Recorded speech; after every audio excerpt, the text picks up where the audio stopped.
We are recording. Okay, I'm going to call this meeting, this work session of the Police and Fire Advisory Committee meeting to order. And if we could start to my left and go around, because we've got some new members, let's everybody introduce themselves. Craig Emanuel, representing Ward 1. Denise Wisman, Ward 3. Tom Patterson, Ward 1. Heather Loken, member at large. Cynthia Conroy, Ward 3. No, 2. What ward am I? Ward 2. Where do I live? I should have been the at-large. Katie Grankovich, Ward 2. Okay, first thing I would do is thank the new members. We worked hard to get this commission working and functioning for committee. So it looks like the first part of the discussion is the review of the city code by our esteemed representative personnel director. Yes. So because of the new members tonight, I know I have shared this information before, but I wanted to just go over it this evening. In regards to establishment, selection, terms of office, I'm going to go down to regular meetings, which is 4.6.6. This just goes over meetings will be determined by the committee's chairperson, including special sessions, 72-hour notice of committee meetings, quorum is needed, written minutes of all committee meetings will be prepared, and I will do that following the meeting, and that the meetings will be recorded. And next page, 4.6.7, powers and duties generally of the committee. A, to establish with the approval of mayor and city council such written rules and procedures as it deems necessary for the faithful performance of its duties as expressed in this article, provided, however, such rules do not conflict with applicable laws, ordinances, or the city charter. The committee shall advise and consult through its chairperson with the city manager as to the items or matters to be included on any committee agenda prior to the preparation and distribution of the agenda. C, the affirmative vote of a majority of voting members of the committee present shall be required for the passage of any matter or recommendation of the committee. The committee shall review and approve all official minutes. E, the committee shall identify public safety, law enforcement, fire prevention, and emergency service issues that are of concern to the community or a particular segment of the community, and provide recommendations to the mayor and city council or the city manager, as the case may be, regarding how those issues should be addressed. The issues the committee should consider addressing include, but are not limited to, and I won't read through the list. And then F, the committee will work through the city manager to promote and encourage community policing and community fire prevention policies that, and again, I won't read the list aloud. G, the committee shall promote communication between the police and fire departments and the community by encouraging citizens from all segments of the community to present their views, concerns, and complaints about crime and law enforcement, as well as fire prevention and emergency services issues within Bisbee. In pursuit of this objective, the committee shall actively seek out the views and concerns of citizens from many racial, ethnic, cultural, socioeconomic, and minority groups that make up Bisbee's diverse community. The committee, H, The committee may allow citizens to express complaints regarding allegations of specific instances of police or fire misconduct. The committee, however, is not an investigating body, nor shall it consider individual personnel issues. The committee shall advise the complainant of the police department or fire department's procedure, as the case may be, for handling such complaints, provide information about how a formal complaint can be filed, and refer the matter to the city manager for his review. The city manager shall make an immediate inquiry regarding any such complaint and report to the committee regarding his inquiry and recommendations, if any. If the complainant is dissatisfied with the city manager's report, or if the complaint raises an issue of general concern to the community or a segment of the community, the committee may set the issue on its agenda for a later meeting at which it may consider the issue, including holding a public hearing, and offer its recommendations, if any, to the mayor and city council regarding the issue. Can I interrupt you just a second? We have discussed, I think it was a couple of meetings ago, the fact that we are not allowed to have a call to the public as part of our meeting. So is there, are we just talking people who contact us as we walk the streets and, okay, so it's an informal process Yes. in which people would inform us of complaints or problems they're having. Okay, I just want to make Yes. sure. Okay, thank you. The committee shall submit an annual report each July to the mayor and city council regarding activities of the committee. At the committee's request, the city manager shall prepare the annual report on behalf of the committee for the committee's adoption. The report shall include a summary of the issues reviewed by the committee, any recommendations made by the committee, and any actions the police and fire department have taken as a result of those recommendations. The city manager shall also provide the mayor and council with copies of all committee minutes. In addition, from time to time, the committee may request the opportunity to address the mayor and city council at regularly scheduled council meetings regarding crime, law enforcement, or fire protection or emergency services issues. And if there are further questions, clarifications needed, I'd be happy to, hear those from you if they need clarification. Yes. Based on Tom's question, let me ask this. So first would be, are there rules that prohibit, because the way this, you just read it and the way I understand it, is that people would presumably come to a meeting here. So whether it's called a public or whatever, they could come into a meeting of ours and express whatever, all these things you just listed. Not just talking to them casually on the street. That doesn't really make any sense to me. So is there a rule that says we have no ability to say to people who talk to us in the street, why did you come to this meeting on this day? No, let me find where that was. Yeah, because a hearing to me A is kind of a two-way dialogue. Yeah, it would be a hearing.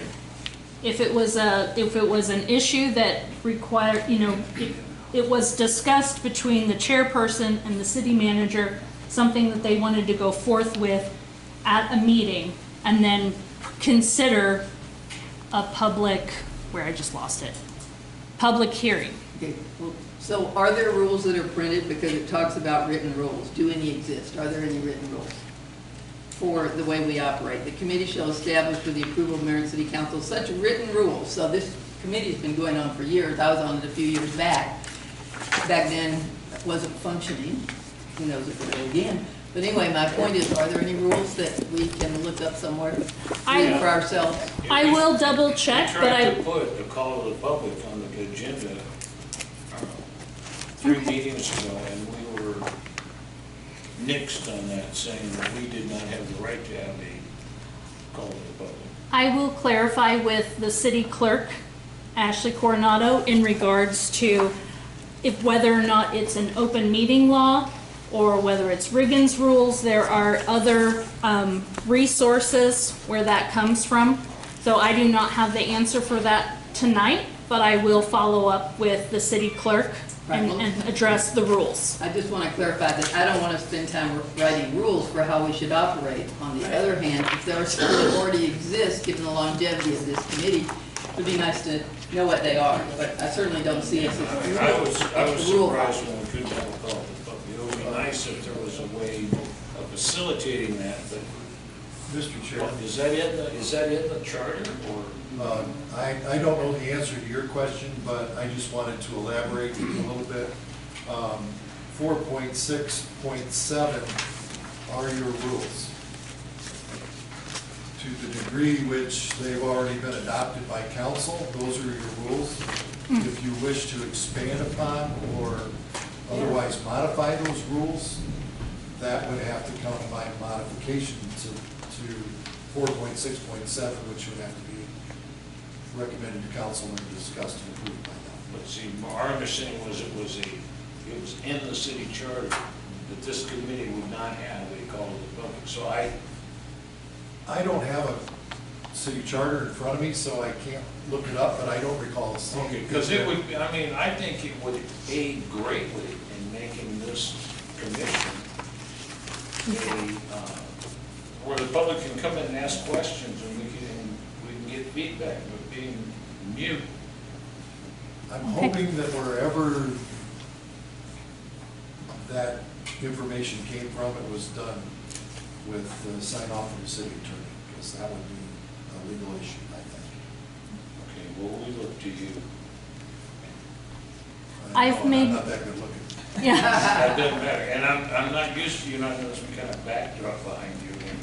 Sorry, it's not as pretty tonight, it's just Frank. No, but Frank's been in Maine, so, Okay. all right. We'll, Yeah, we'll get you an answer for the next meeting. Okay. Cynthia, I think it's not the right that people to speak to. Okay, thank you very All right. much. Okay, thank you. Okay. Agenda item number 2, discussion and review items requested by Kay Gojkovic via email June 14th, 2021. On these 2 items, the request was to get information on pursuits and tasers, in which case I have referenced the Bisbee Police Department manual. And if Chief or Joey, if you want to perhaps reference where there may be other resources to get information on the procedures in which you use. If I could make a statement, Okay, maybe we could pick this meeting up a little bit. okay, But, excuse me, first off, I don't think I was clear enough on what I was asking for. okay. So therefore, and I apologize for that. So therefore, I would like to make a motion to move this agenda item to a regular session where we can vote on it. We can't do that? This is just discussion this evening. Okay. But you as a committee member can at any time prior to a meeting Okay, add something to the agenda. Okay. So just, I'm sorry, can I just make if we could know now though, in the discussion part, what you're looking for, then we can come back with an educated answer. absolutely. And that's why I wanted to move it to the next session. But what I'm looking for is, Chief, I'd like to know how many pursuits that you had Okay, and the arrests that you've made, and specifically the pursuit on Tombstone Canyon. okay. I've had some questions about that, and I don't know if that's been adjudicated or not yet, or if we can talk about that public or even to the committee. So that specifically one, I'm interested in that. Okay, and whether or not, what was the outcome of that with the officer and the suspect, et cetera, et cetera. And that's the same thing goes for tasers. How many arrests were made? And I understand that maybe a couple of people have been tased and there's been some issues with that. So those are the kinds of issues that I'm looking at. And I think that falls within their purview of the committee. absolutely. Okay, how many, when you're asking how many in like a year or since when? I hate to say 5 years, so let's just look at 2 years. 3, no, let's make it 3. Do I have? Well, So is that clear? So you want total number of arrests over 3 years, or only arrests? With a pursuits, taser? with pursuits, with pursuits and tasers, Okay, yeah, Okay. arrest pursuant to a taser Yeah. incident or a pursuit. right. right, not just a friendly, give me a ticket. Right, But I've had several calls on the tasers, you know, wanting to know, and I think this is some cheap one. We've had tasers in the past, we've purchased new tasers. I understand it to be a less than lethal approach to policing, and I think you've expressed in the past why we needed new tasers. Yes. And I think that's the issue we'll probably need to take up on a regular agenda item. Well, I can definitely explain those things, and we can come up with the data that you guys are requesting. okay. And also on that, Chief, if you could provide the training that you provide your officers and how often that training is given on both of those items. Thank you. Is there any other comments on pursuit and tasers? Okay, coordination and cooperation with BPD and DFD. What I was looking for there is, and I'm just like a plain, I like black and white, there is gray, I understand that. But tell me what you guys, if I may ask, what you guys think of the committee and how you want us to work together or not. Are we adversaries? Are we partners? Tell me what you think of what this committee should be doing. Well, I'm hoping you're partners and not adversaries. Right answer. Yes. So, just gonna step a little closer, because I'm kind of splitting this beam between Right. everybody You else. need the podium? No. Well, I might need to hide behind it a little bit, but, no, I think that, we've discussed it. I will say, at times, it does feel a little one-sided. I'll be perfectly honest with you folks. The majority of things that come before the police and fire, and I say this lovingly in front of my fellow public safety employees in red back there, majority of the stuff that comes up is police. Very rarely does a topic ever come before Police and Fire Advisory Committee that is fire. Or, let me rephrase that, the fire department will come and provide reports and information and provide good quality information. But the stuff that we get back, or the questions that people always ask about, it's never about the fire department. It's Right. always about the police department. So that does feel a little one-sided sometimes when you're me, and it's always directed this way. But I do believe that there is some partnership, as I read in here. I think Craig said it. An example of the partnership is the recommendation and support you guys gave for the banning of fireworks. I supported that. But even something as what can be as complicated as that, or as simple as that, we even didn't all agree within the police department that we should or that we shouldn't. So it's we're not always going to agree all the time. Exactly. But I think we should be able to come here and have a discussion and still walk away as friends, Absolutely. whether we agree or disagree when it's all said and done. Okay. So, okay. Anything from the fire department? We feel the same way. Basically, we're here to answer any questions you guys have, whatever we can do to help in this situation. Well, some time ago, I said, Chief, that as long as the police report's on the back page and not the front page, that's a good sign. That is correct. But I think we could probably do a better job as a committee of just eliciting public comments and how people feel about things. Just every year I put an editorial on the paper about the value of committees and commissions, but I think if people knew they had an avenue, and with almost a full committee now, it's even better, so that they come here and go to you instead of coming through the switchboard. But that's something we need to work on, getting people to understand we're here and we have a process. Mr. Chairman, Craig Emanuel.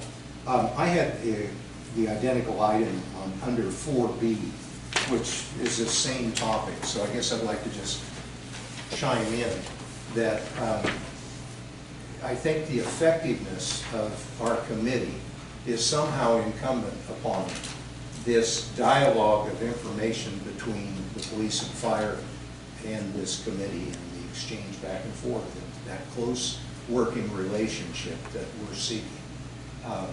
Because community members do come to us and ask those questions. And I'm glad that we're bringing up the question of the call to public, because I could see that that's a very appropriate way to direct a community member on some of the items that we would have is, well, what about this? Well, you'd be welcome to attend police and fire advisory, or representatives from the police and fire department are always there, and I know that they would be glad to answer that. But here would be my answer to that, but when you have the experts, I think it would help strengthen those bonds between our committee and the police and fire, which is the purpose of our committee, to inform our community of the good works of our servants, or police and fire service. Mr. Chairman, Yes, sir. thank you. I just, as a point of clarification, while we're going to provide you with an answer whether or not you're allowed to use call to public, I just want to caution you that call to the public is not a discussion item. So We can't respond to it. So if somebody comes to call the public with an issue, then we are to listen, to assign it to staff or whomever, and then we'll have to get back to them in a subsequent time. So, and just to make sure everybody understands that that's part of the open meeting law. Yeah, and I don't know if there's any set structure to a hearing. I don't know that it would be any different. I mean, I think it is. You need a chair, you need a gavel. You know, so, but as far as being able to respond, and, you know, that was the same way on a school board. You can't, people can come up and share their feelings or complaints or ideas, and you just had to listen and maybe take it up at the next meeting. I will say as well, I'd like to just mention that, you know, over the years, this committee has kind of changed, it's kind of morphed a little bit. When it was first established way back in the day by the judge, I can't remember. Judge who predates me. Yes, oh, this one came out just before you came, right? Yeah. So back in those days, it wasn't the chiefs that came to these meetings. It was the supervisor representative and the line level representative from the police, from the fire department, and the same for the police department. And those were the people that came. And over the years, that has kind of morphed because most of the time, in my time here anyway, the committee has always wanted to hear the answer from the chiefs, me and George, or me and Mark Bernlight over the years, and not necessarily from the staff, but the code still says the staff's supposed to be here. Right. It's a little challenging because we're paying the staff to be here, and when in reality, the ones that you're looking to talk to are the guys that are making the decisions, if you will. So, Absolutely. you know, that's just something else that I want to mention, because it does become a little bit of a burden for the employees who, you know, if they're working and they can come over, great, but if they're working and they get a call and have to leave, well then, you know, they're not here either, or they're on their day off and now they have to come in and give up their day off, and I gotta pay them overtime to be here, you know, when I could just come in and handle it myself. So I just wanted to throw that out there as well. Well, it was some Thank you. years ago, and Cynthia you were just leaving, and I was just coming on the committee. And both the fire department positions and both police department positions were vacant. So one of the problems we had was not who showed up, because nobody showed up. Right. So I think that your reaction and fire chief's reaction to that has actually, as you say, morphed into a position where people, they come to our meetings, we've got a representative from both departments, we have representatives of the city council, we usually have the city manager here with his wisdom and comments, and now that we have... No, I'm giving you a compliment. With almost a full committee, I think we stand in a position to really offer a service to the public, and that's what I hope we do. Because Thank you, Mr. you're the only ones Patterson. getting paid, we don't get paid. Okay. Thank you. You're welcome. Well, the next point was yours, Greg. Thank you. Craig Emanuel. Item 3A, I think we've been talking about it for the last 5 minutes, about this interaction between the fire and police and this committee. And that's what I was really talking about, was training ourselves how to work together. And so I guess I'd like to say that we've already covered that unless someone else wants to speak to that. Thank you, sir. Item B, homeless encampments. I walk the downtown Ward 1 every day as part of my exercise. And so what I've seen is a lot of homeless encampments in our drainage ditches and graffiti throughout those drainage ditches and leading up on the sides of the buildings. And so my question really is how can we attack that between the committee and the police and the fire department? The transients sleeping in under buildings and in the drainage ditches, and just creating a better conducive environment for our community and tourists and residents. I have some reference material here. There, again, is listed the Bisbee Police Department manual. There's also references in city code, and this refers to the items B through F. And in addition, Arizona Revised Statutes, Title 13 for Criminal Code. I'm sure there are more, but I guess I would like to see if that isn't questions that can be answered from those resources, because I don't believe that there's a lot of flexibility in that regard. So I'll go ahead and pause, Chief, if you'd like. So the homeless encampments in general, we've been working recently to mitigate, to deal with. Mr. Bakken, Public Works, myself, and ADOT recently all met up on the highway. We walked the entire right-of-way, and ADOT agreed to send a crew in to not only thin out some of the vegetation there that some people find welcoming to make their encampment, not only to thin that out, but also at the same time to clean it all up and get all the trash that's been left behind over the years of some homelessness. Freeport, we've relied on them a few times over the years to come in and do the same thing, specifically behind the post office. I'm sure a lot of you guys have been to Old Bisbee and you've seen that area back there. We've gone so far as to ask Freeport to go ahead and post it for us, so that in the occasions that we do find somebody up there, we at least have an avenue to move forward with a citation. So we're working forward today, along with Freeport and our state partners, to not only to get all those folks out of there. We actually sent officers up there to walk that entire area. I walked it the day we were there to make sure nobody was there. And nobody was up there either time, unfortunately, but the day's gonna come where, we're gonna give notice as reasonably as possible, and then we're gonna go in and clean it out and cut down some of those trees and try to thin it out so it's not as desirable a location. I know that there's some issues under the Repertory Theater, and that's one that we've gone a little back and forth with, I think, over time, because, and I've confirmed this with the building inspector, that the ditch underneath that is private property. And so he, I believe, Joe Ward, was going to send a letter to the property owner, which is the normal route we take in that aspect, to notify the property owner that they have to take action and get those people off the property because they're in violation. And then if they don't comply, then he has the ability to go and cite the property owner for the violation into the magistrate's court. So that's typically the avenue we take for that scenario. Now, if they're in other places of the ditch, we can take enforcement action at times. That's just one. It's one of those areas.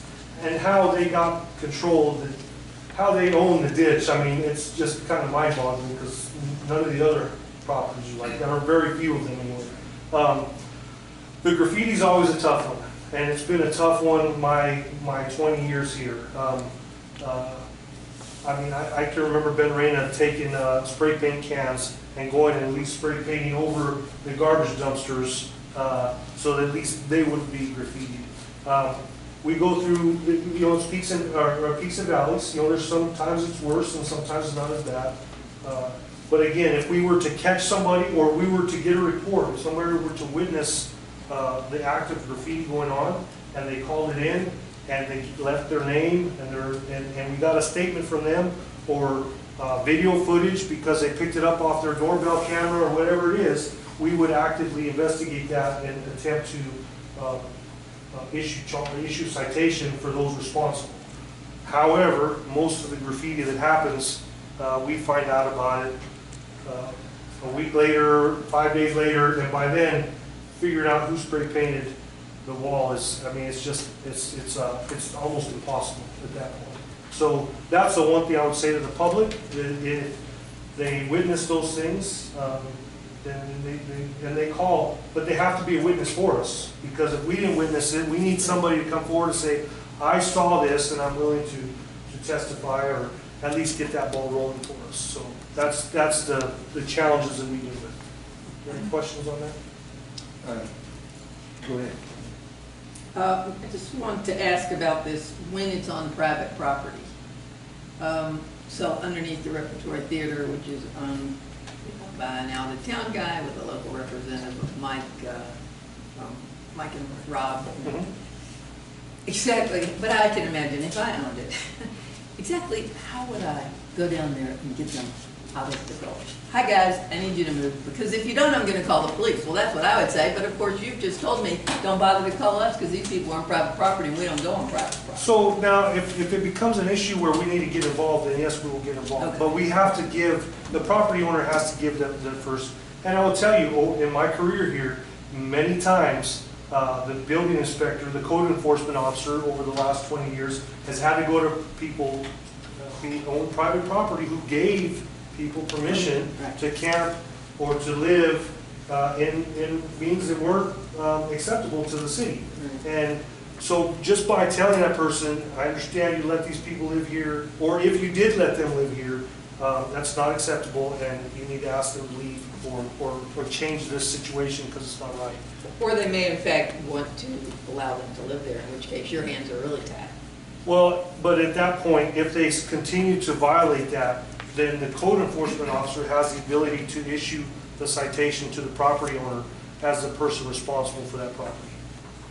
Because it then is a health and fire hazard. Yes.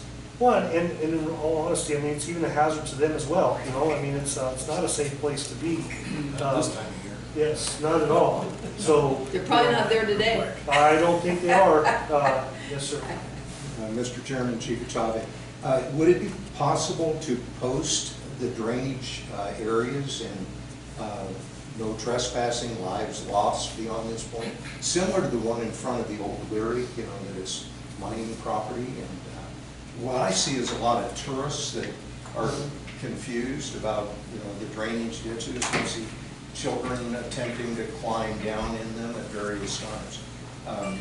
We see a lot of transients there too. Right. But I just think if it was posted, at least it would have more teeth. The answer is yes, we can, and I would be more than happy to transmit a recommendation from you at a regular meeting to. Why don't we put that on an agenda for our next meeting? Gee. Thank you, sir. Thank you. Now, you could just spray that warning on the side. Then we're going to Could you send me those statutes? Yes. 13, Title 13? Yes, I sure will. Another city? Okay. You can go to your Mr. next item D, Craig. 4B, I think is my item as well. Or actually 4A. 4. SEPTED, crime prevention through environmental design.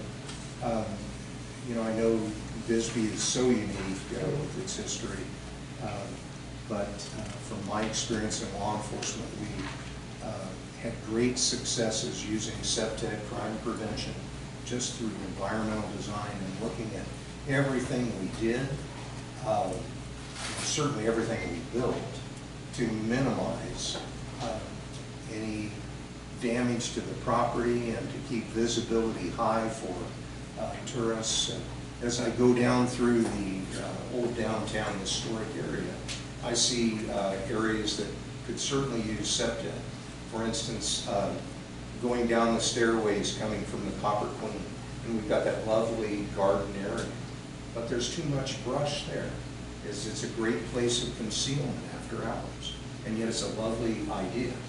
But if an officer looked at that in terms of SEPTED eyes, they'd say, we need to trim some of that down.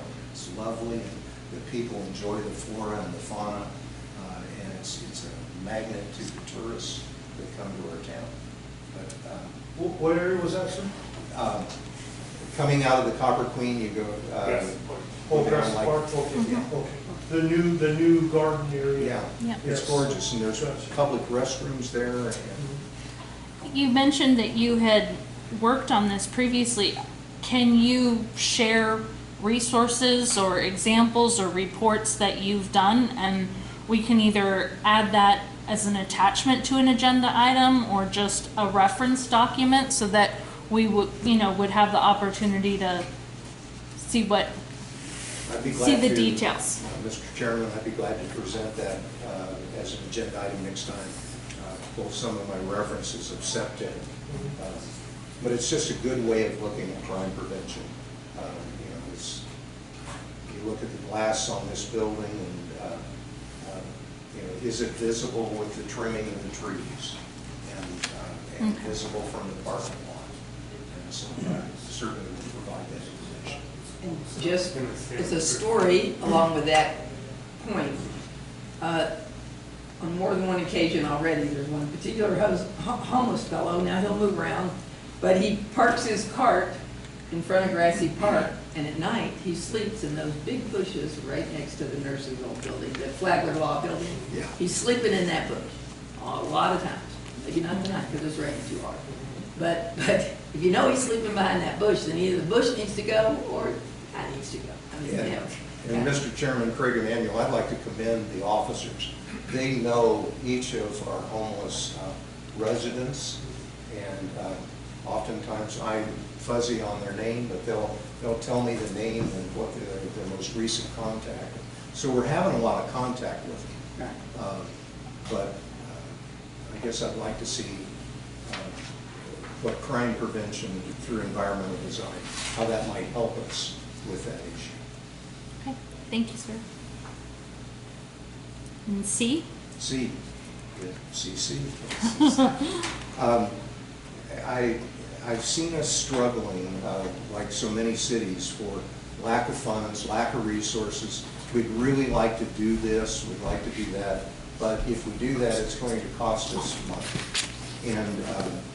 And so I guess I was just throwing this out as an idea, if it has been explored, of trying to get a volunteer or intern-extern program with Cochise College or with the U of A for legal or police. Yes, so the last intern we had was just a couple, 6 months ago, 8 months ago, give or take.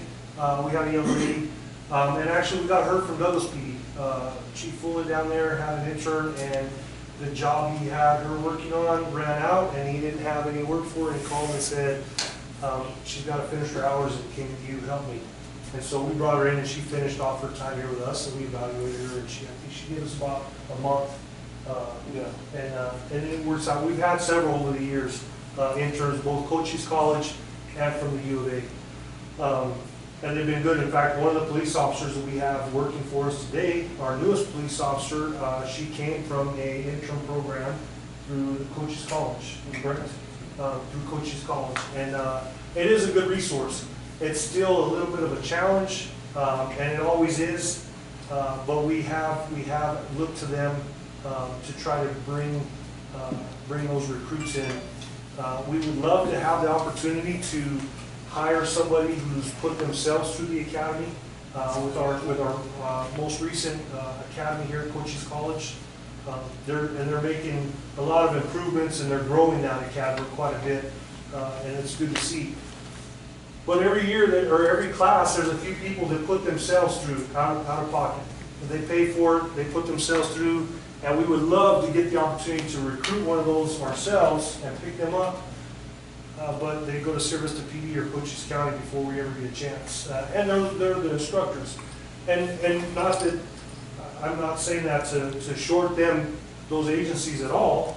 We would do the same thing if we had that ability. However, they beat us to it every time. And it's a challenge, but there's always hope. And we continue to try to foster those relationships with both Cochise College. And I think the most recent one we talked to about intern was Tina Buck out of U of A. And we hope that as that continues, that we can continue to foster that. And just hope. I mean, we're trying to exhaust every effort. Joey and I have even made trips to some of the other part-time academies. We've gone to Pima, the Pima Part-Time Academy at Pima Community College, and address them, trying to recruit some of those self-pay people, and we just haven't had the luck. We just can't compete with some of the bigger agencies that are trying to recruit these same people. So it's a challenge, but we haven't given up nonetheless. So. Of course. Yes, If I could just make a comment, is Chief, you guys need to blow your own horn more instead of just to us, because I don't think there's anybody in the public that knows about that. I didn't know about it. That's the first I've heard of it, So I think to provide information to this committee or even to the community, we need to figure out a way to get that information out there. Because, I mean, unfortunately, everybody looks at you because of the bad stuff, okay? But you guys do a lot of good, and you need to get out there and say, hey, this is what we're doing, and say, okay, that's kudos to us. And so we need to figure a way to get that information out. And along that line, is there a reason or a person, or would this committee be doing things such as, right now, everybody, literally, people buy the Bisbee Observer to read the police report, mostly because it's usually ridiculously funny.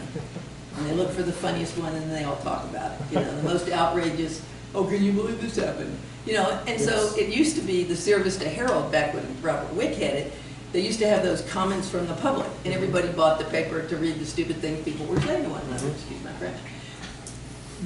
On case point, the police report is one thing, but Laura Swan, I know because I've talked to her about this a million times, would dedicate space. In my opinion, the city manager should have his picture and a report.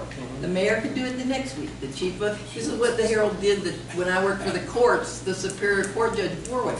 He had to be elected, right? So he put his face on the paper and he wrote really great articles once a month. And then it switched over to other judges shifting off, and now, of course, it's dropped again, I guess because everybody's so busy. But if you could find an underwriter or someone in the staff, if those of you who are elected or those of you who are appointed and serve the public, if you want them to love you, just tell them stories with your picture in the newspaper, and Laura would love it. Sell yourself, like she's saying. Or somebody needs to tell the good stories and not wait for the stuff that the reporter reports. So Laura Swan's our one-man team. Sierra Vista, we could probably get a reporter who might come in and interview you once a month, or talk to one of your guys, or talk to the city manager. I think it'd be very popular. Don't talk to the fire department, they don't do anything. Well, they already get all the good judges. That's the problem. They get the good Cynthia, I've never had Laura turn down a submission I've made to talk about the work of the committees and the commissions. And if we made it a formal, I think you're right, if we made it a formal article of some sort. It should go right through the heads once a month, once a week, then once a month, then you don't have to write once a month, you don't have to write once a month, we don't have to write once a month. Sorry, I'm done. I just wanted to say that along those lines,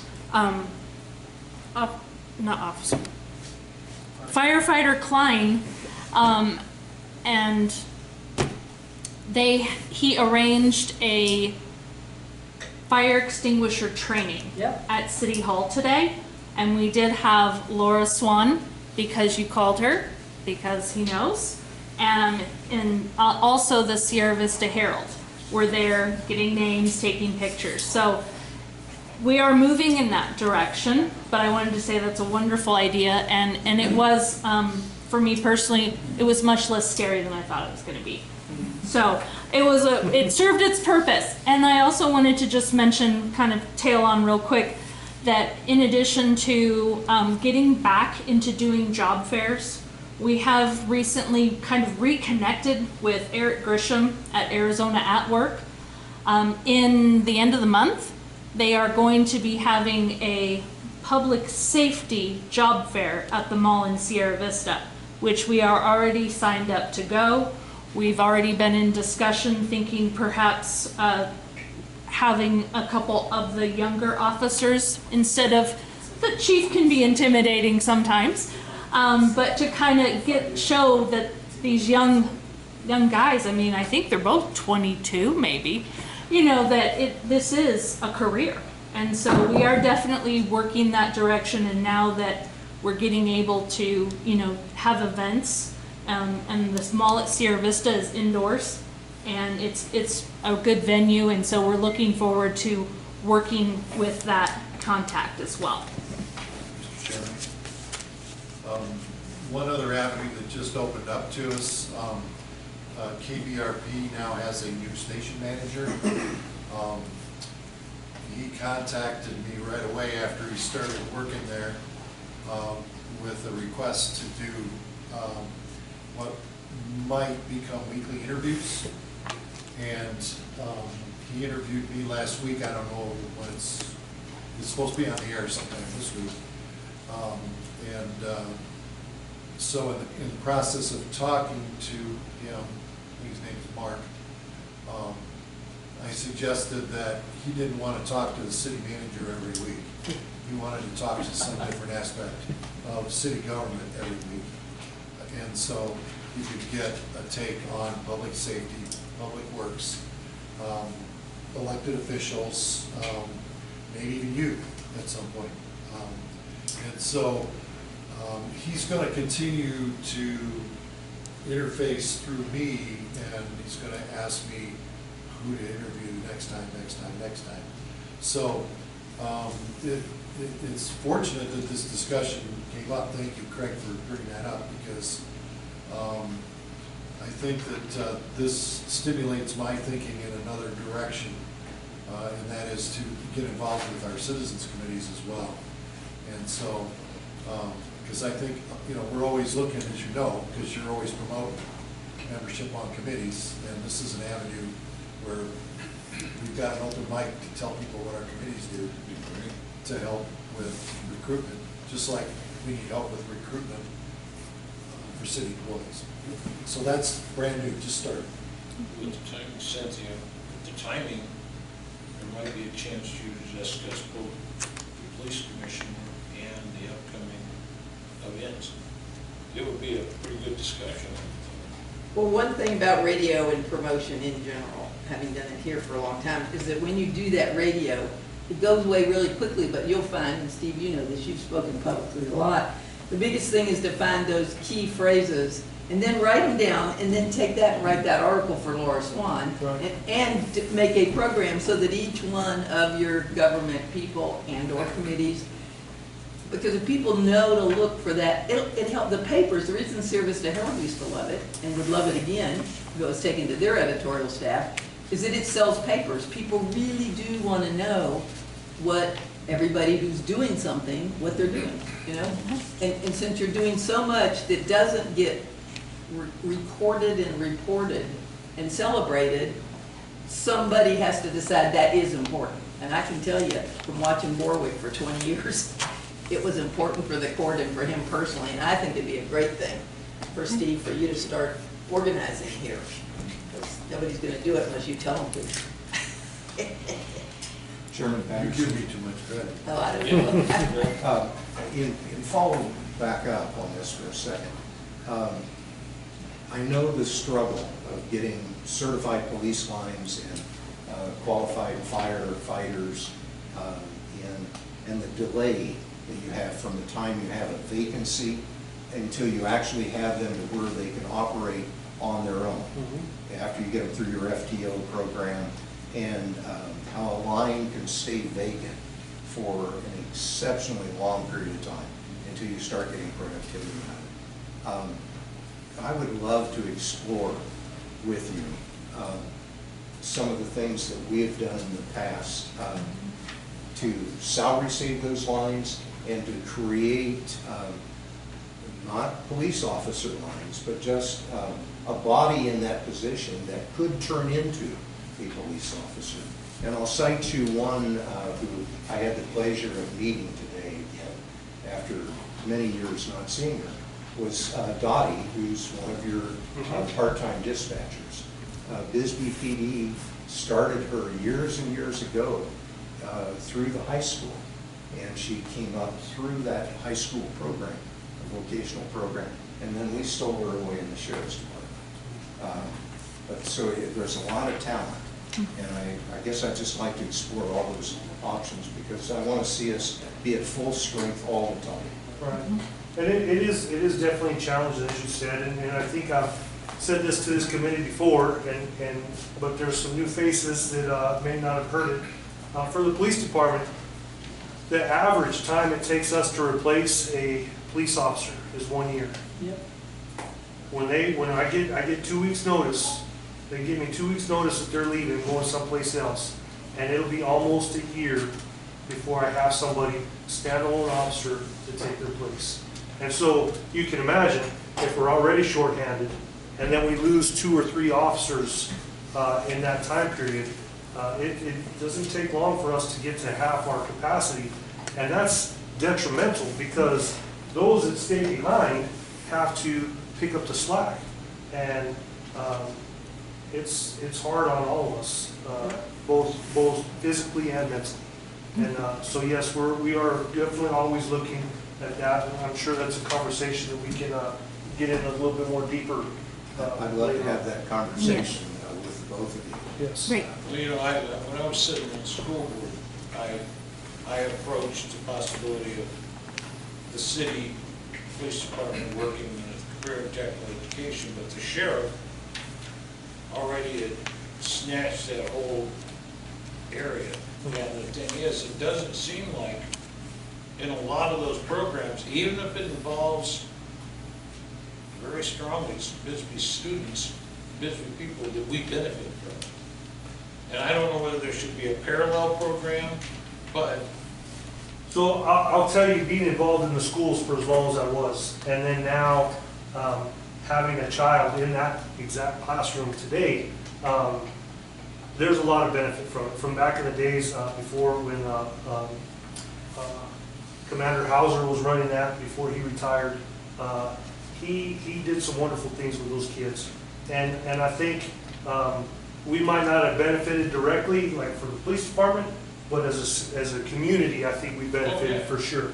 I will say one of the big challenges that we run into with recruiting from the high school side is that the age requirement for a police officer. The age requirement is 21.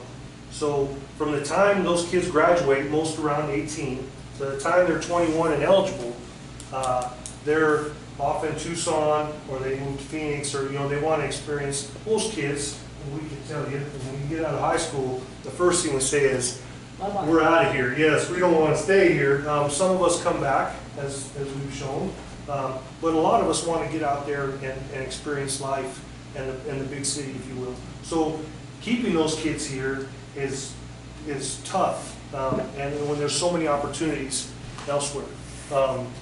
But we still try. We've tried that a couple times in dispatch to bring on some younger ones. There's some challenges that have come from that as far as maturity level, that we've been more successful on the other side of that, if you will. But now with this program, the things that Mr. Cooley is teaching these students, when they graduate after 4 years, they're eligible to walk straight over to the jail and go to work for Mark Daniels in the jail. And they can do that until they turn 21. So he's got a perfect avenue for them. It's a little tougher for us with dispatch because we have such a small amount of employees there. If we have an opening and we need it, it's great.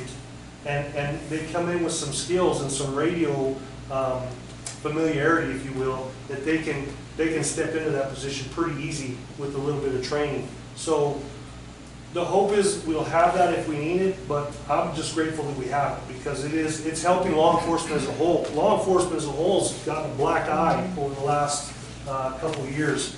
And across the nation, recruitment has been a huge challenge. We've always had a challenge, but now our challenge has increased even more so. So anything that promotes that and teaches this responsibility and good citizenship to these kids at a young age, we're definitely. Does Cochise College have a program that these students can transition into? Because after a couple of years there, they would be close to 21.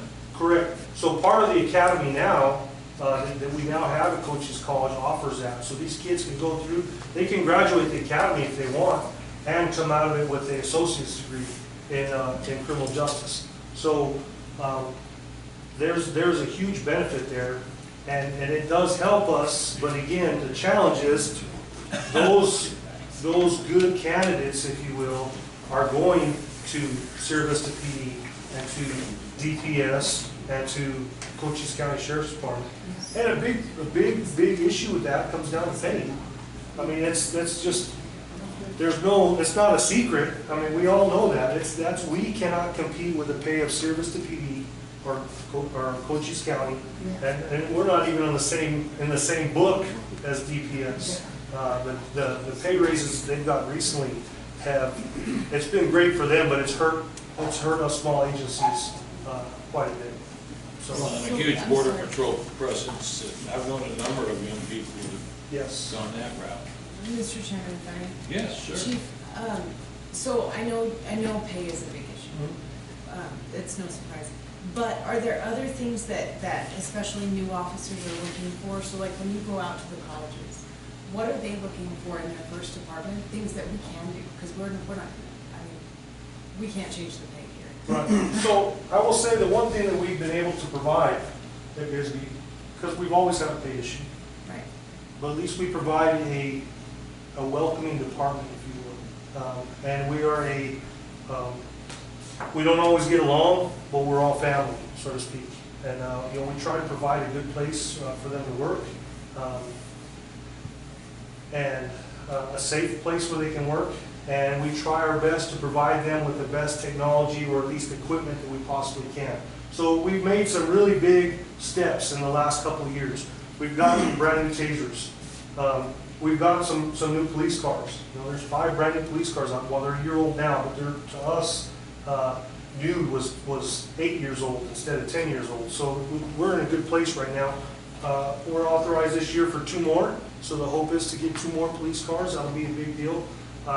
We just got a grant that gave us 12 brand new MDC terminals.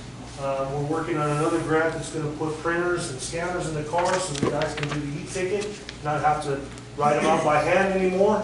Time-saving, cost-saving measure.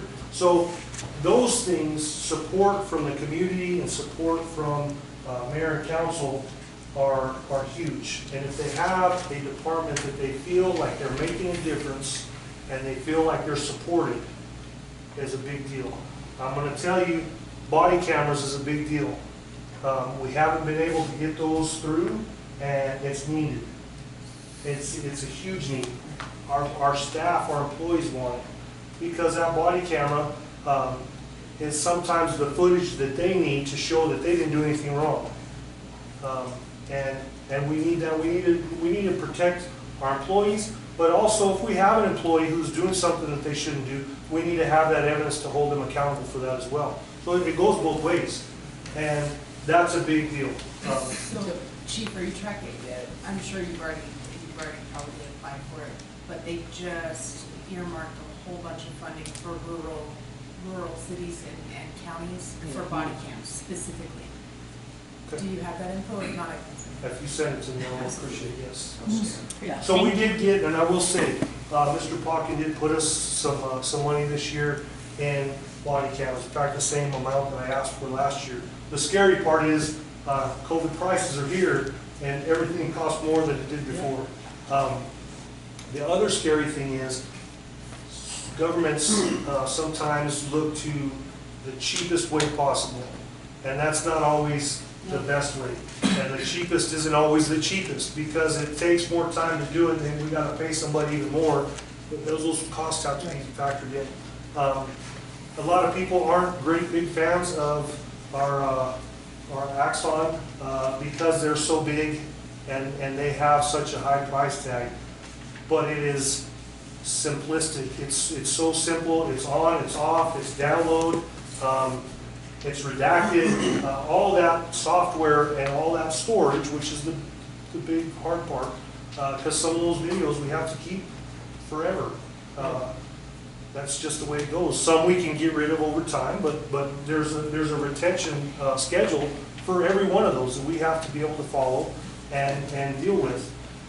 The more time myself or the staff have to deal with trying to figure out how to sort through all that and get rid of the stuff we can get rid of and make sure that we're archiving and keeping the stuff we need to keep, the more time we have to spend on that, the more expensive that is. So the quicker we can do that, the better the value is.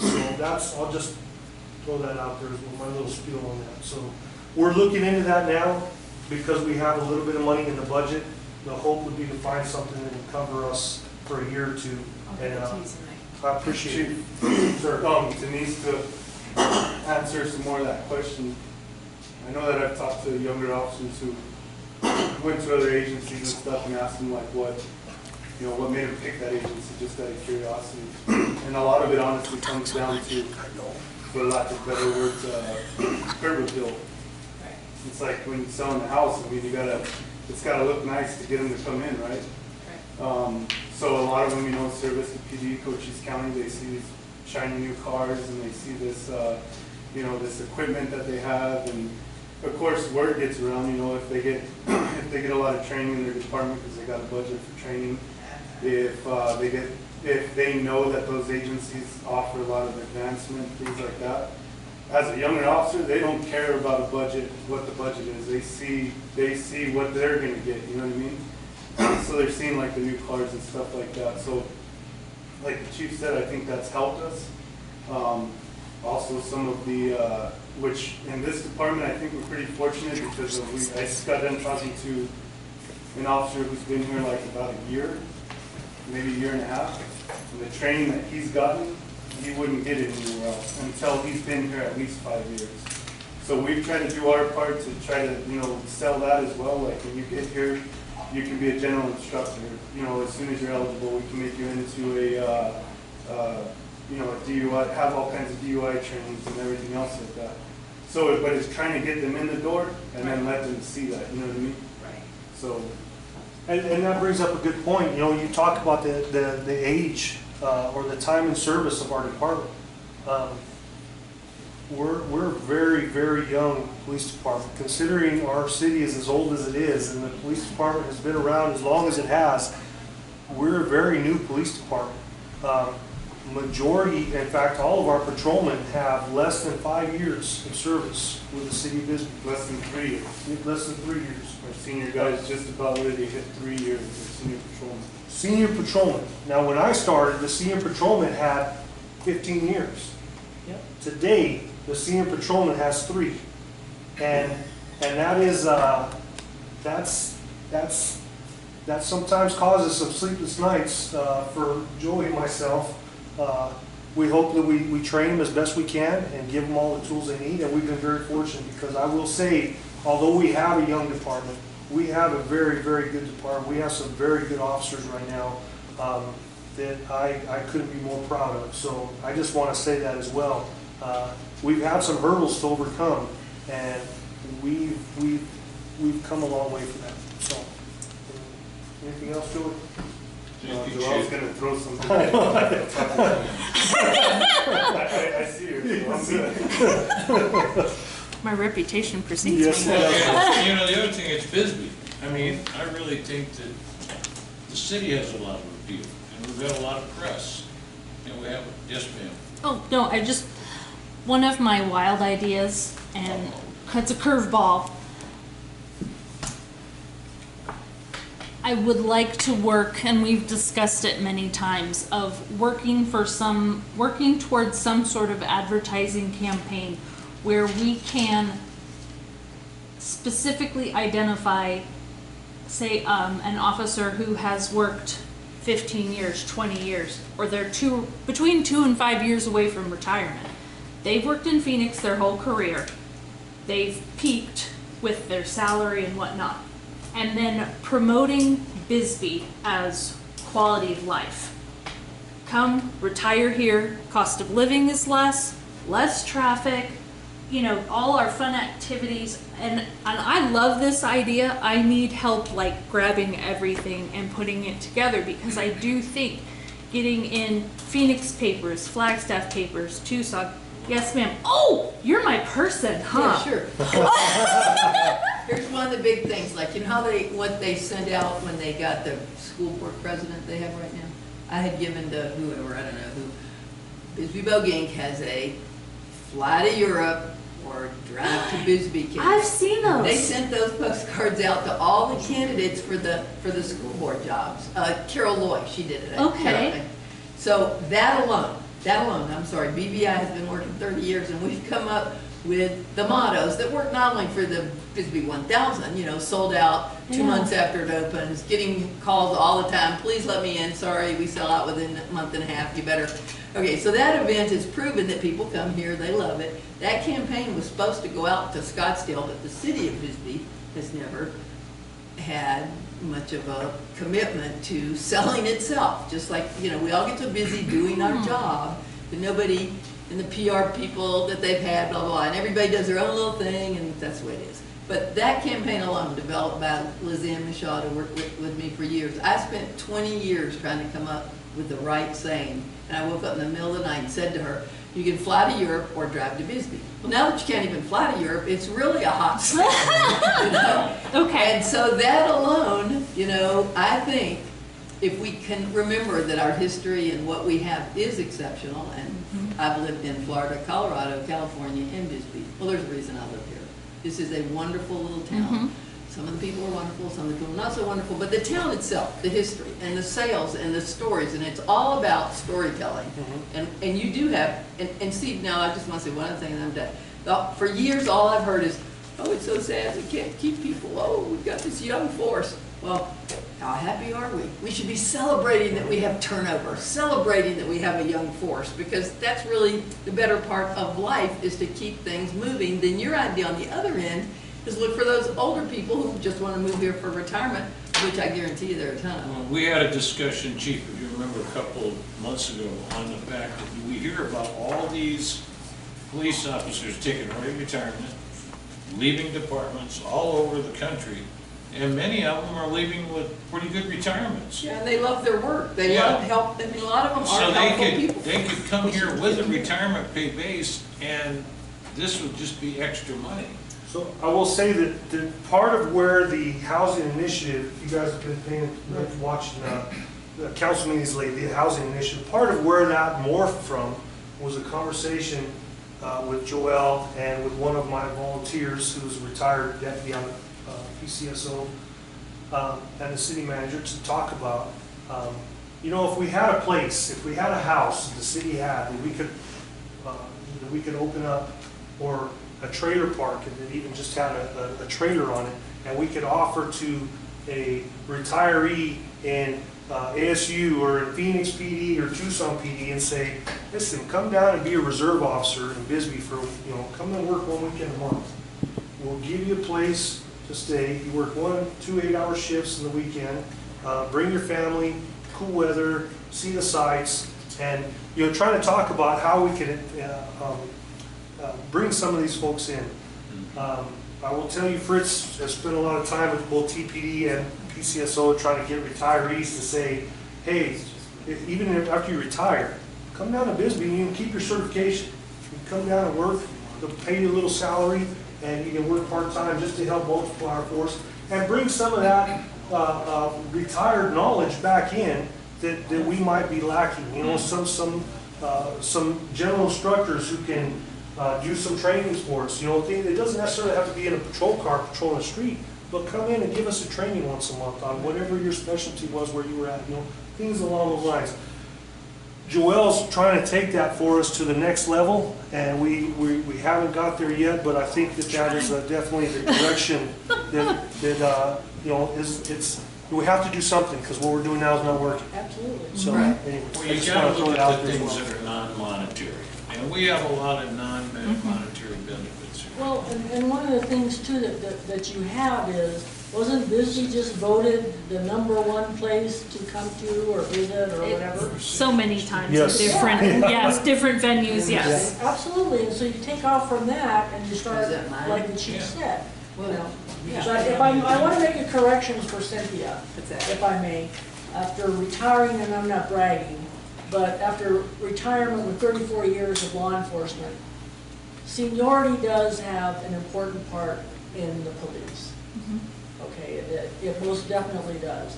And what her comment was, you should celebrate, you know, turnover, not in the police department or the fire department. Those are two main things that, at this point in time in the game, that you don't want to see a lot of retirement or replacement. You need a seasoned police department.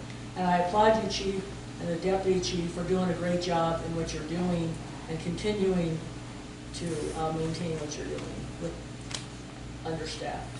Thank you, ma'am.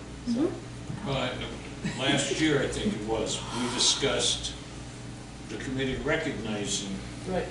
police and fire that have been, you know, I know there's, the council does that, but I think there would be a benefit to us as the police and fire advisory committee to recognize different, whether it's 5, 10, or in your case, 50 or 60 years of police.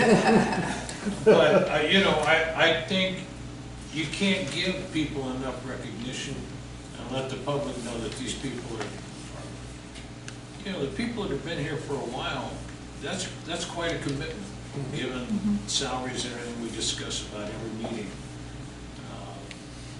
Other than having a tip jar we can put out, I don't know what we, you know, it's really hard. But Mr. Chairman, Craig Emanuel, I'd really like us to move to a meeting with our personnel director and our chief of police and a couple members of the committee that may be passionate about trying to advertise Bisbee and trying to encourage intern externs or however, you know, just exploring, filling those vacancies and keeping them filled. And if I'm not mistaken, Craig, we can form an ad hoc committee. I believe so. For a particular purpose like that, there would be a couple of members here and a couple of people that would then report back and. Cynthia's comments just energized Oh, me. yeah. Well, I'm Me anxious. too. It's, Yeah, I Okay. think there's potential there that Right. we You can can make certainly happen. do that. Well, especially with the contacts that you guys have that could get some of this, you know, putting it in the paper is one thing, but being able to know somebody Word of who mouth, could yeah. get it spread around the squad room is a whole different story. So, Okay, great. Okay. Thank you. It was a good discussion. Mr. Chairman, I think I have the next item, which was The annual report. the annual report, and that's just more of a question, the annual report. And I'll touch on this real quick. I am going to have to follow up with Mr. Patterson because I am struggling finding these reports. Well, can I give you a little history on that? Can we, in order to just kind of keep the meeting moving along? No, it'll be quick. Okay, because I want to get that information from, Not last year, because I don't know that we had hardly any meetings last year. no, 20, So they wanted an annual report, and we had, there was a young man that had been hired to work with the council.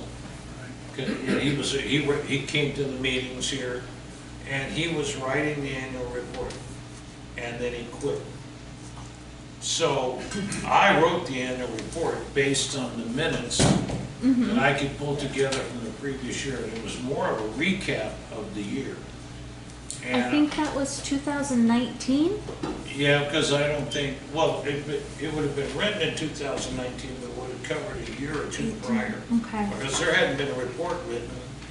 In fact, I would say in 2 years, only half the time did we would have a quorum to have a meeting. Okay. I remember when the chief came back from the hunting trip for a meeting, and then we couldn't have the meeting. Ah, So now we have, we have enough members. But, I don't know that there's any set, that might be why I'm not finding there is no resources. set format. Yeah. Yeah, it's more of, and I think if you read my report, it was just a recap of what we did, and that wasn't a lot because we didn't have that many meetings. Okay. Well, And then so- I'll follow up with Yeah, you. I'll work with you. Okay. I'm more than happy to. Thank you. Okay. Number 6, Cynthia? Yeah, the only thing that I would like is for us to consider in light of our first big meeting here, because before when we elected, we didn't even elect a vice chair, as I recall. So we really didn't follow what we need to follow.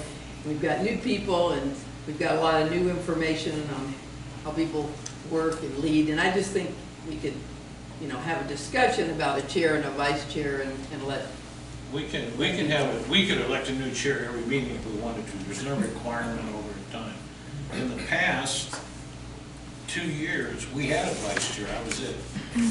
The chair, mine all of a sudden went almost to the floor. So, we had Mr. Martinez was the chair, and we had no idea where he went.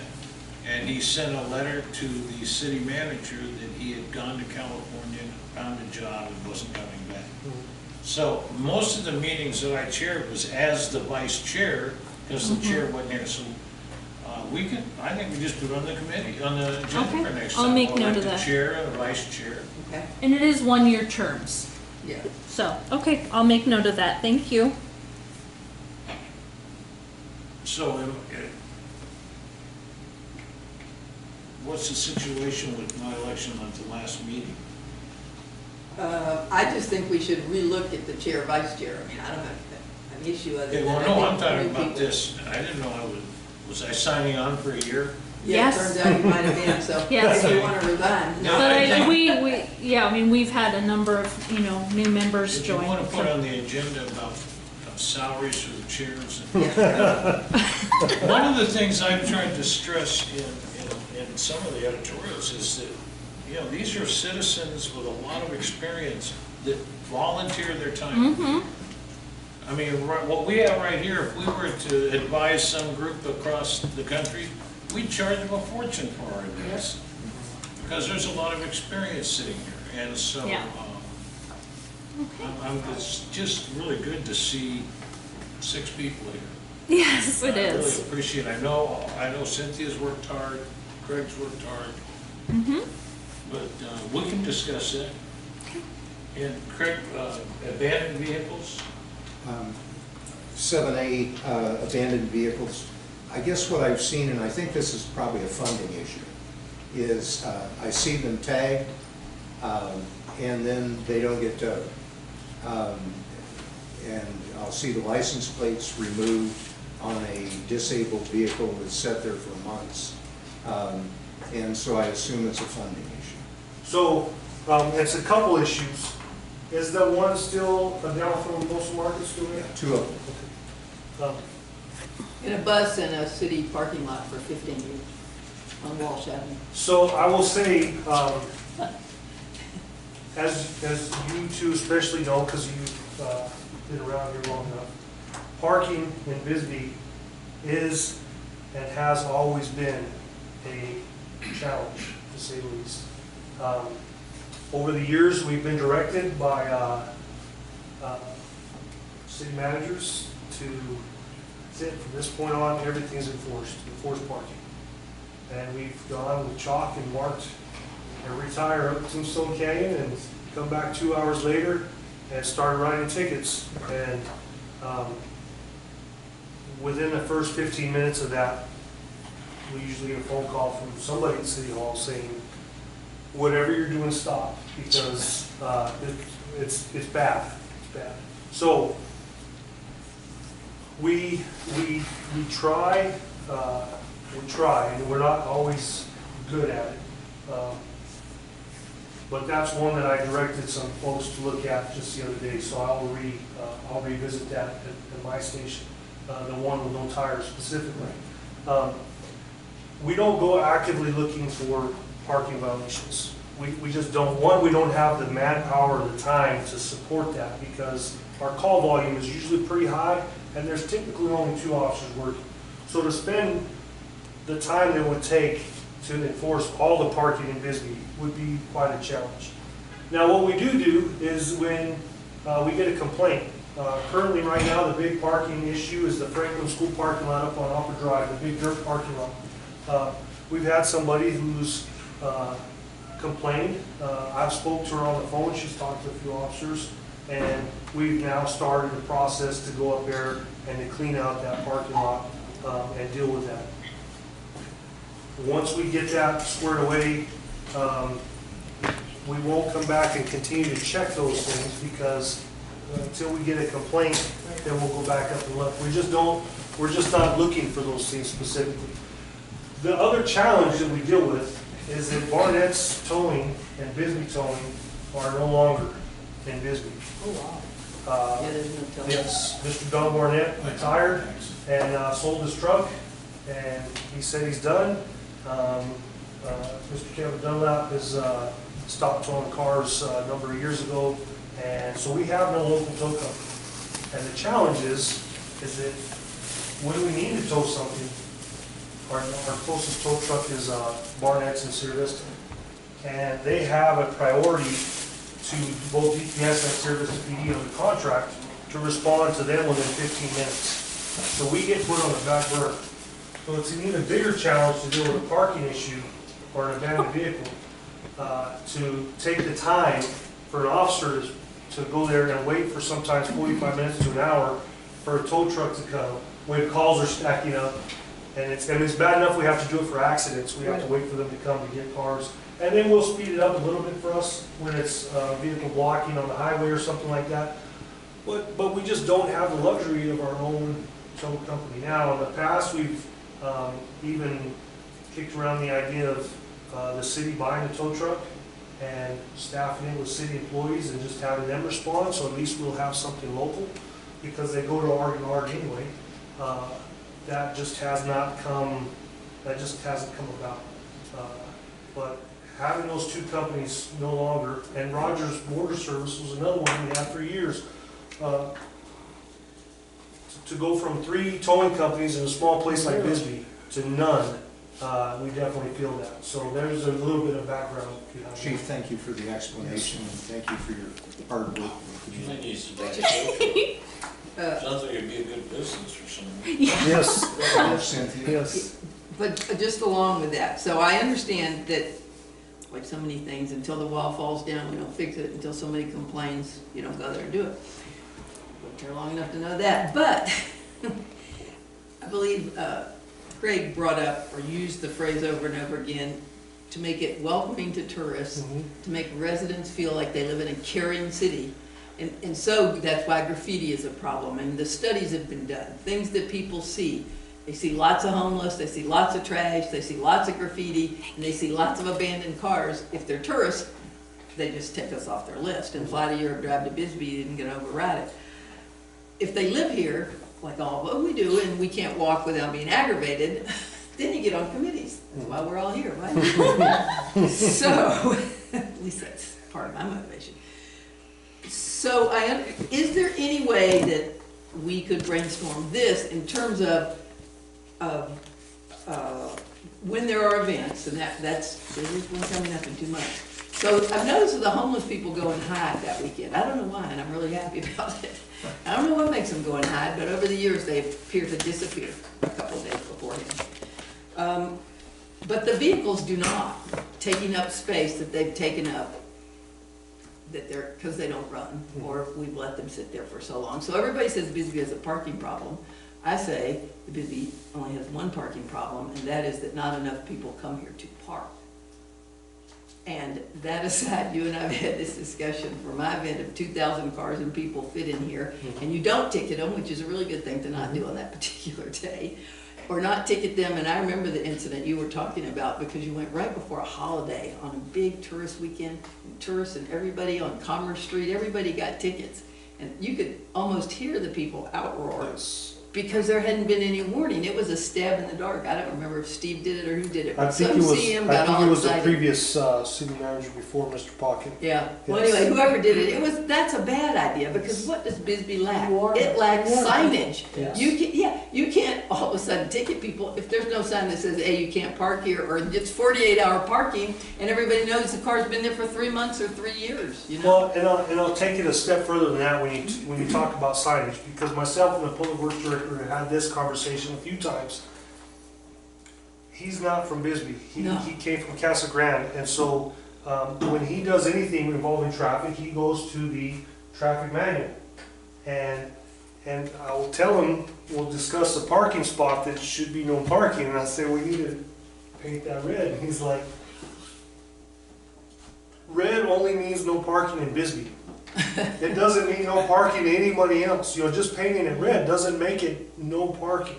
And so you have all these tourists come in from someplace else, that it doesn't mean the same as it Really, does. what does red mean other places? I don't know. It's not that they don't use a red, but I think they paint the hash marks, and the hash marks is what's supposed to be no Yeah, parking. well, you know what, nobody parks in the red any city I've ever been in, and I've been in a lot of cities. Well, that's the, but again, he's coming from it from a technical side, Yeah. and from a proper side, if you will, but our city code doesn't match the state or even national standard for highway traffic signage and usage. So there's a little bit of a challenge there, but that's a little challenge. That's not even, in my opinion, that big of a deal. Because we're not talking about a car that parks in a no parking spot for an hour. We're talking about the ones that are left there for a month or 3 months or longer. Or 3 or 10 years. I will say, we don't always wait until we get a complaint. Oh, okay. So Joey and I had taken a ride up the gulch, and I saw the vehicle that was there with no tires on it, and I'd seen it parked there for a while, and then when we came up that time, somebody had taken the tires, and it looked like it had been there for a while. So then I directed somebody to try to find the owner and get that dealt with, and have it marked. Somewhere along the follow-up of that, when nobody moved it, we need to move that then. So that's another one that we'll look into. So we don't So it always. hasn't been moved yet?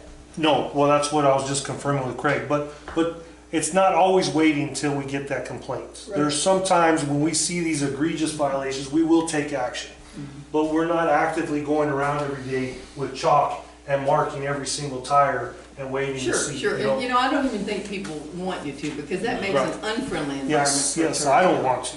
No, Yeah. and you know, parking enforcement's always been a big issue, and to me, a big part of every issue is whether there's information signs, or whether there's an ethic, like, nobody really hardly ever stays in front of the post office longer than those 15 minutes, because it's been the culture for a really long time. Whereas they go down in the gulch and leave their car for 6 years, or until somebody hauls it away. So, because there's no sign. Where's the sign that says you can't park in front of Elmo's for 3 years? There is no sign. So you can park in front of Elmo's, in my opinion, legally for 3 years. Never mind that there is a city ordinance about 48 hours, Right. but there's no sign Right. to tell people what to do or not to do. So I'm big into signage, and I do think that that would be an easy place to start, maybe with your public works guy, because they're the ones who order the signs, but he tells me that you're in charge of parking, so we can't get any signs until you say we get the sign. So I'm getting this, because I've talked about this a lot over the last few months, as you can imagine. So I'll just bring it up again, because now I'm on this committee where we could agree, like Streets and Infrastructure, that I'm also on, agreed that the parking lot on Walsh Avenue, which is a public piece of city property, should not have a gigantic bus in it for the last 12 years. And just today, I tried talking to Ed again. Ed, we'll help you. Ed will help you move your bus. Won't cost you anything. We like your bus. We just want it out of the way so other people could park here. And he said, you know, the police never come and help me when I'm, you know, having drunks in Walsh parking lot, you know, my parking lot. And so anyway, I can't deal with that. I don't have the authority. You do. I'd really like somebody to tag that bus just so I can have a better no, I don't really want to tag it. I want somebody to knock on his door and talk to him like I did today. And then say, if you don't get it running and move it, in the next 30 days, like you promised Cynthia, then we are gonna tag it. So, Well, we had our discussion about handicap parking places. Yes. About at least half of all the handicap parking places aren't properly Mark, smart. So, I mean, you More than can't half. ticket someone Right. because the sign isn't tall enough and And just to add to what you said about giving time, so that's even with the big parking lot, the dirt parking lot, our goal is never to go in there and tow cars out. right, Our goal is to make contact with the owners and get them to correct the behavior. That's the point. We don't want to issue a citation.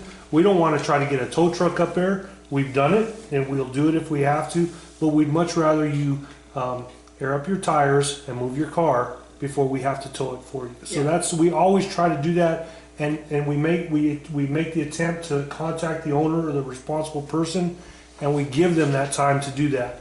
If they fail to do that, or they fail to move it after the agreed upon time, then our hands are tied at that point. But we've given every opportunity, so we don't just go in and say it's out of here. You know, we try to make that. We try to be as accommodating, if you will, in that matter, because in some cases, some cars have been left there for a long, long time, and to just come up and say you got to move it today. right. You know, that's not really reasonable No, either. that's not the town we live in. No. I think it's real important. On the other hand, to turn away and look away forever, like, this is an interesting thing. I knew this topic was gonna be on here. On my street, there's an abandoned car in Warren. I've lived there 35 years. We've only had this abandoned car there for 1 year. The one with the rope on it? Yeah, the one with the rope on it. And I realized I had been driving by that car and having it not even bother me, and that is the kind of thing that used to really bother me. I'm thinking, man, am I getting old? I'm getting really taller. So, but now I'm thinking, you know, I'll call the bar and complain about that car. And so is Kay. I mean, it's like, hey, come on, you know, it's Right. like, yes, we don't want the feral cats to all live with your window down and the trees growing in it and the rope and Right. looking like Cochise Row, where all the crazy witch used to have all her cars like Come on, that. come on, now, let's don't be targeting areas. Yeah. Oh, yeah, we're not supposed to do that. Take that off the public record. That was a joke. I'm sorry, Just I have making a no- little joke. I That's why I cannot. I have be not the- been able to remove any of my jokes over the last 5 years. And they have caused me great pain from time to And time. believe me, I have a tongue that moves faster than my brain, and it's too bad. Wrap us up, Mr. Patterson. Huh? Wrap us up. Oh, yeah. Well, It's time. Yes. if you hadn't spoke up, it would have been wrapped up. No, I think, we discussed during this Down. meeting the things we want to have on a future agenda. What's that? If there's anything, all the members of the committee, you can put on anything on the agenda at any time as long as it's prior to the posting of our agenda. And we've had a number of items we brought up today. So is there anything else anybody's got? Thank you. I really appreciate y'all being here. Welcome to our new members. It's so Yeah. great to Thank have you you so here. much. Thank you. I'd like to make just one quick announcement, because I think it's appropriate for the Police and Fire Advisory Committee. Today, we laid to rest Chief Eddie Lopez. Chief Eddie Lopez served the city of Bisbee for 21 years. He was a patrolman, he was a chief, he served 6 years in the United States Army. He gave his time to the city of Bisbee, retired in 1987, went on to Motor Vehicle Division, and then went on to serve for a number of years with probation in Pima County. And I just felt like this was the right place to say one last farewell. And again, thanks to somebody who gave 21 years of their life to this city, to this community, and to my police department. So for that, I want to say thank you, and to the family and friends of Chief Eddie Lopez, our thoughts and prayers are still with you. Thank you. Chief, thanks for your wonderful representation at the funeral today, honoring your former chief. Yes, sir. Thank you. Thank you. We're adjourned.